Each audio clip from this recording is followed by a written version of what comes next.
Last time we stopped at number 14. Let's continue. Number 15. Suppose Magandia, there was a leper with sores and blisters on his limbs, being devoured by wounds, scratching the scabs of the opening of his wounds with his nails, cauterizing his body over a burning charcoal pit. Then his friends and companions, his kinsmen and relatives, brought a physician to treat him.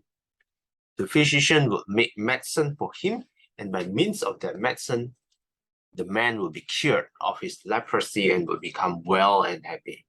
Independent master of himself, able to go where he likes. Then two strong men would seize him by both arms and drag him toward a burning charcoal pit.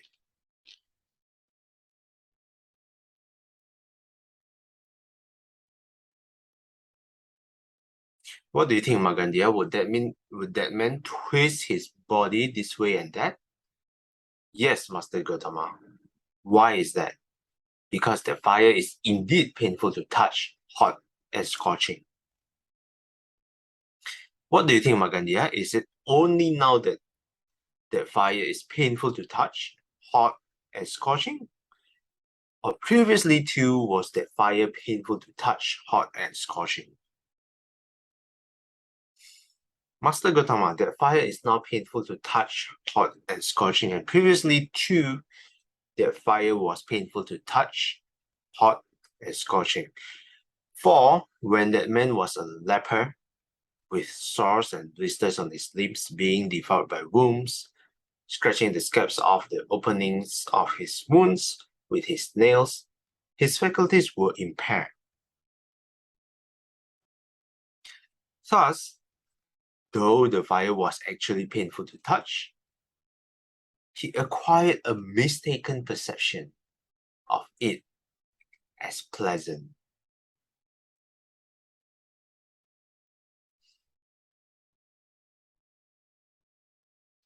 Okay, so this one is considering a case with a leper, some kind of disease, which when near the cauterizing his body over a burning charcoal pit. This leper, when he actually burned himself, he would actually feel something pleasant because of this disease. So afterwards, we bring some doctor to treat him, and then he will be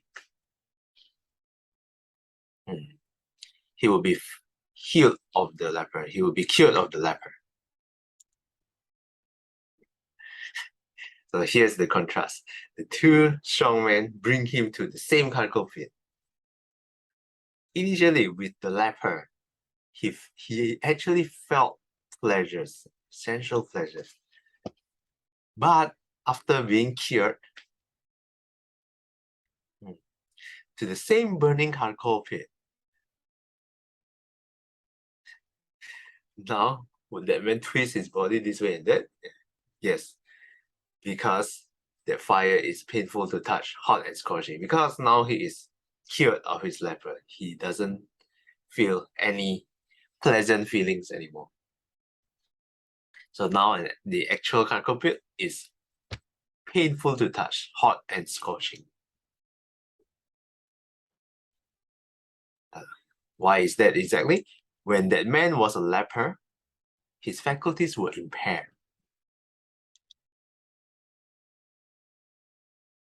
So how does this relate to sensual pleasures? So too, Magandia, in the past, sensual pleasures were painful to touch, hot and scorching.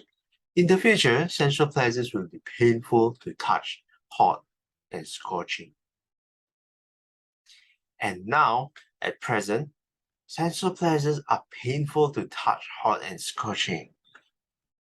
But these people who are not free from lust for sensual pleasures, who are devoured by craving for sensual pleasures, who burn with the fever of sensual pleasures, have faculties that are impaired. Thus, Though sensual pleasures are actually painful to touch, we acquire a mistaken perception of them as pleasant. Footnote number 9. The expression viparitasanya alludes to the distorted perception of perceiving pleasure in what is really painful. Anguttara Nikaya 449 speaks of 4 distortions of perception. Sanya vipalasa. Perceiving the unattractive as attractive, the impermanent as permanent, the painful as pleasurable, and the selfless as a self. Sensual pleasures are painful because they arouse the painful defilements and because they bring painful fruits in the future. So enjoying sensual pleasures is like us having leper, burning ourselves, thinking that this is pleasant for us. But in fact, just like a charcoal pit, a burning charcoal pit, it is really actually painful to touch. So that's 15 and 16. Sister Choi Kwan, would you like to continue? Suppose Magandiya, there was a leper with sores and blisters on his limbs, being devoured by worms, scratching the scabs of the openings of his wounds with his nails, cauterizing his body over a burning charcoal pitch. The more he scratches the scabs and cauterizes his body, the fouler, more evil-smelling, and more infected the openings of his wound would become.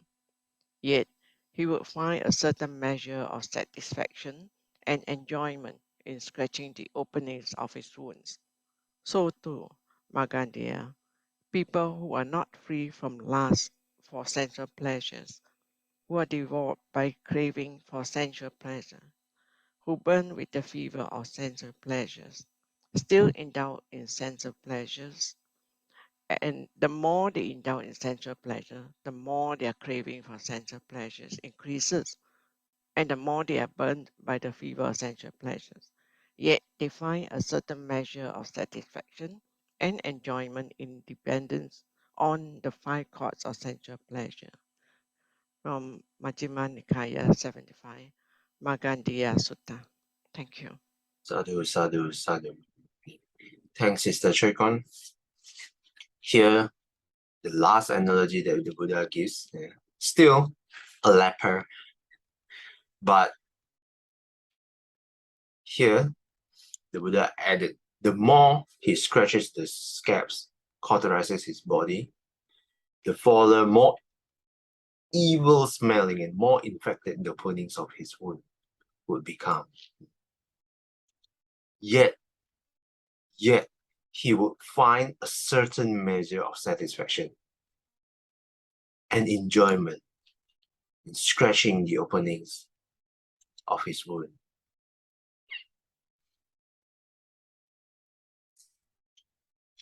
How does this relate to sensual pleasures? So too, people who are not free from lust from sensual pleasures, who are devoured by craving for sensual pleasures, who burn and still indulge in sensual pleasures, the more we indulge in sensual pleasures, the more our craving increases and the more we are burned. Yet we still find certain measure of satisfaction and enjoyment in dependence on the 5 chords of sensual pleasure. I think this is very true, isn't it? At least for me. The more I enjoy something I like, the more I eat the ramen, the more I crave for the ramen in the future. The more I drink my favorite drink, the more I crave my favorite drink. Recently, I've been drinking a lot of Gong Cha, black milk tea, until the cashier knows my face and greets me every time. Oh, welcome back. Thanks for coming back.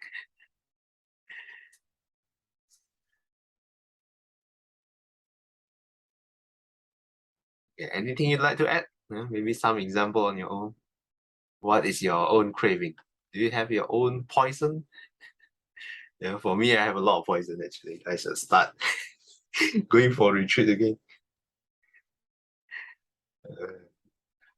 For me, most addictive right now is actually my phone. It's tough to be away from my phone, but it's so distracting. So I really should start throwing this away. Um, yeah. Feel like my focus now is getting less and less. Yeah. Just doing a work for like 5 to 10 minutes, I have to reach my phone and then play some Facebook or Instagram. So this is a pretty bad habit for me. Okay, anything you'd like to add? Just want to add that you are not alone. Yeah, I do find my attention span getting shorter and shorter. So I console myself, at least I'm aware. But then I have to do something about it, I guess. It's getting shorter and shorter, as in, you last time you used to be able to just stick and read and sit and read. Now it's like sit, 10 minutes. I want to scroll down to the end and see what's happening and see the conclusion or see the important points. So I do find that it's happening. And like you said, I do also, yeah, I also do reach out my phone a lot. It's like, oh, what is coming now? What is SMS? Someone looking for me, So yeah, so the more things in the phone, the more distraction we suffer, I think. Yeah. So I do find, and maybe one thing that can help ourselves is that don't go and download much app. So last time we used to have Facebook, WhatsApp, probably quite basic, right? So then we add on Instagram. Instagram, not enough. Now Facebook, when they compete with Instagram, I have Reels. So you can't escape even you go to the Facebook. So yeah, so they are trying all sorts to attract attention, right? And then I think you all know that the phone is so smart these days, they can actually read what our habits are. So they tend to play those things or adverts that you've searched before. Like my friend is quite funny. She says she could, when she mentioned, for example, she mentioned, I want to go to Garden by the Bay, for example, right? Then she said, oh, the next thing my phone can come out with Garden by the Bay advertisement. Yeah. So all these gadgets quite difficult for us in modern days. But phone, I think, Marcel, you cannot just throw it away. It's a tool, right, these days. So even if you go retreat, people inform you through Facebook and WhatsApp. So you can't throw it away. So you just have to maybe choose or discreetly make the phone a more useful tool to us. Yeah. Yes. That's very true. I think, like you mentioned, a lot of apps nowadays. For me, my four most used is Facebook, Instagram, Reddit, and YouTube. Luckily, I'm not addicted to TikTok, but all these sites are becoming very similar to TikTok, like you mentioned. Reels, Facebook Reels, YouTube Shorts.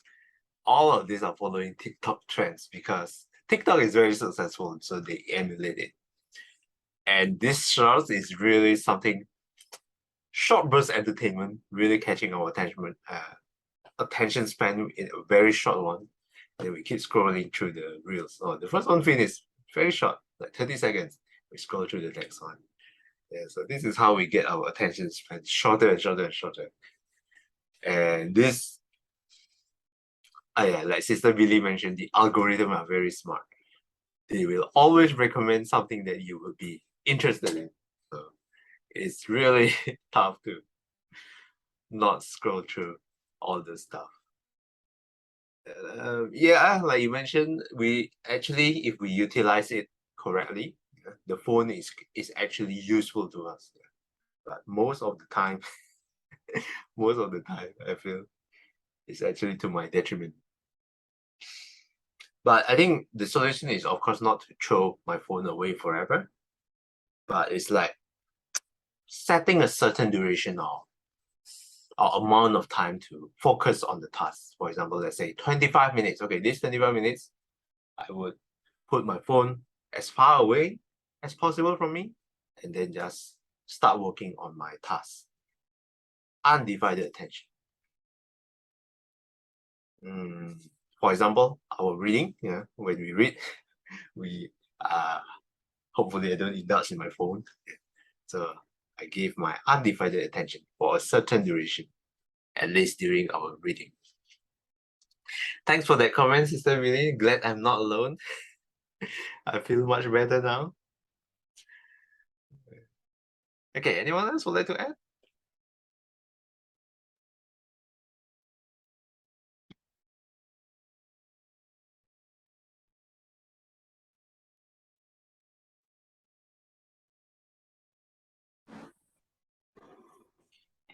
Actually, I relate to the analogy of the sharing by Brother Marcel about him and his bubble tea. Even for something so simple, I find myself, on a very hot day, I just crave for Coke Zero. And then at about the same time the following day, weather equally hot, you reach out for the next can of Coke Zero. Then subsequent days when the weather cool down, and at about the same time, I reach out for yet another can of Coke Zero. So I guess that's how bad habits form, and we just go on and on.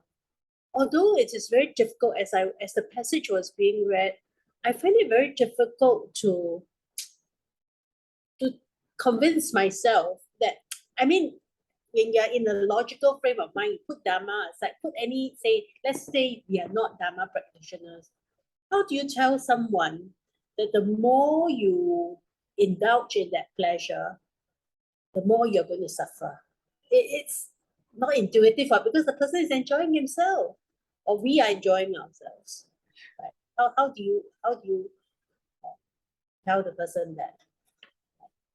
Even if you say, okay, the biggest piece of roasted meat, steak, or very sweet bubble tea, you're not going to tell the person that this might cause you to have a heart attack. He's not going to believe you. And I guess that's where merits with the right view comes in. Yes. Thanks for the comment, Sister Shomi. That's very true. And we can't even convince ourselves that these things are right. Yeah. How are we going to convince others? Yeah, that's one way. But well, there's no other way other than practice or reading more Dharma. At least we are aware of it.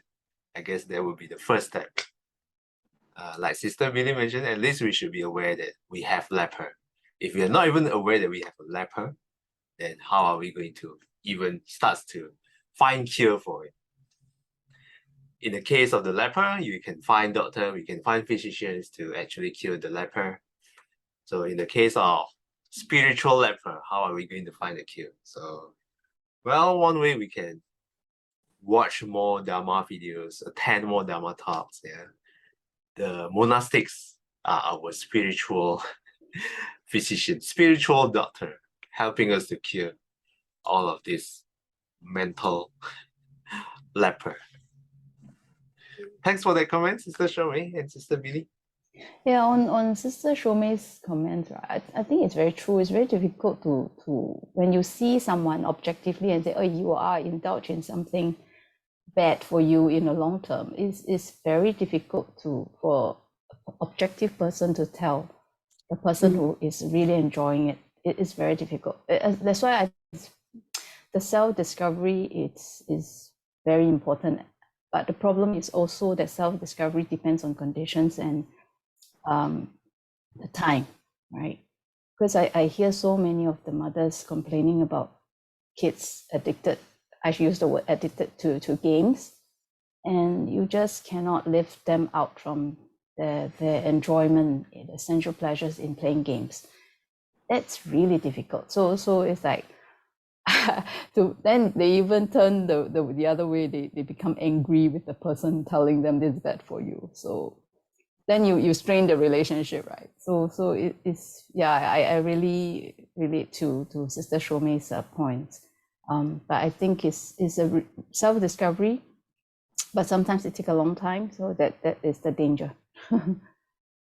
Even when it, okay, so let's not even talk about other people. So even for ourselves, okay, at least for me lah.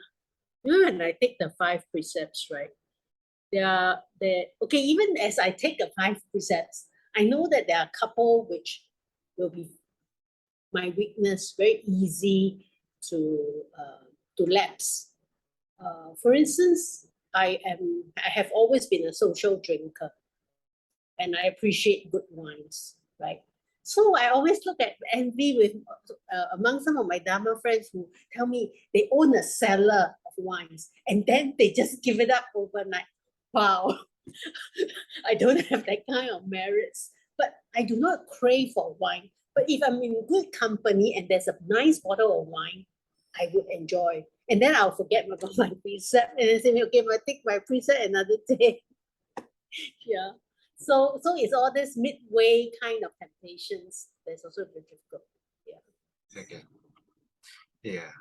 Well, for Sister Billy's example of kids, but I think parents have certain responsibility to enforce discipline for the kids too. So I think it's better if we can limit their screen time, their game time, so that some disciplines is enforced.